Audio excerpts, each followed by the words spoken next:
G'day, welcome to I Cultivate. My name's Steve. Recently, we've been fielding some questions about how to garden in some of these extreme heat weather events that we've been having recently. So during this video, I'm going to cover a few points about what you can do to still have a thriving, flourishing garden even in these extreme heat events.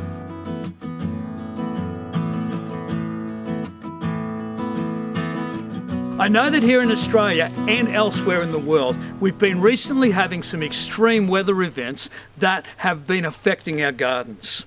So what can we do in order to cater for this? Well, look, it really comes down to some strategic planning, I think, about how we garden and the way in which we do that. You know, it's not anything new what I'm about to tell you. Good garden practices are exactly what this is all about. And it starts with knowing what it is we want to grow and when and where we're going to grow it. So is the plant that you're going to grow a perennial or is it an annual? Well, if it's an annual, that means that you can choose the right time or the best time of year in order to plant it. The time of year that best suits that particular plant. If it's a perennial, well then you know that it's going to have to cope with the climatic conditions that go throughout the year, year after year.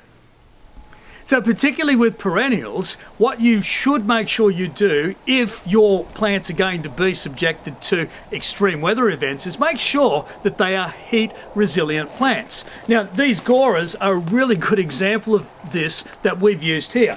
The other thing that while I'm here, I'll mention is native plants to your environment is also something that is pretty important because native plants have already proven themselves to be pretty resilient to the climatic conditions in your area. And you can see interspersed amongst these Goras, we've got some grevilleas, which are of course native to Australia. Now before we get on to the other points, can I please ask you to go down to the like button and like this video, and don't forget to subscribe to this channel if you would like to see further updates from us in the future. The next point when it comes to managing heat extreme events is to ensure that your soil was well prepared in the first place. It really does need to contain a good quantity of organic matter because organic matter in the soil helps the soil to retain moisture. So make sure that there's a good load of organic matter in your soil. Now follow that up with making sure that your soil is well mulched. Now you can see in this example here, we are using wood chip as our mulch. We have a chipper here and we tend to chip prunings and things like that in order to provide our mulch. But there are many other materials that you can use to mulch. Just make sure, or I would recommend, that it's an organic mulch that ultimately will contribute to the condition of your soil as well as help retain moisture. Now we just mentioned water retention using organic matter and mulches, but you actually have to get the water into the soil. And the way in which you water your plants during heat extreme events is really important. So the first thing about watering is you need to make sure that you water deeply. A superficial spray across the surface is going to evaporate very quickly and have no benefit to the plants. So you need to make sure that you water deeply and it gets right down into the roots. Now you do that by a couple of methods. The first is make sure that you water during the cooler parts of the day. So that means early morning and late afternoon. The next part to getting the water down to where the plant needs it is the type of watering system you might use. I would really recommend that you use a drip watering system. And you can see in the images that I'm showing you now the type of system that I am showing you. My strong preference is that you use these drip systems rather than sprays because sprays tend to disperse the water more into the air and onto the foliage of the plants where it's more easily evaporated. Whereas a drip system tends to add the water directly to the soil where it can then soak down deeply into the soil rather than be lost immediately by evaporation.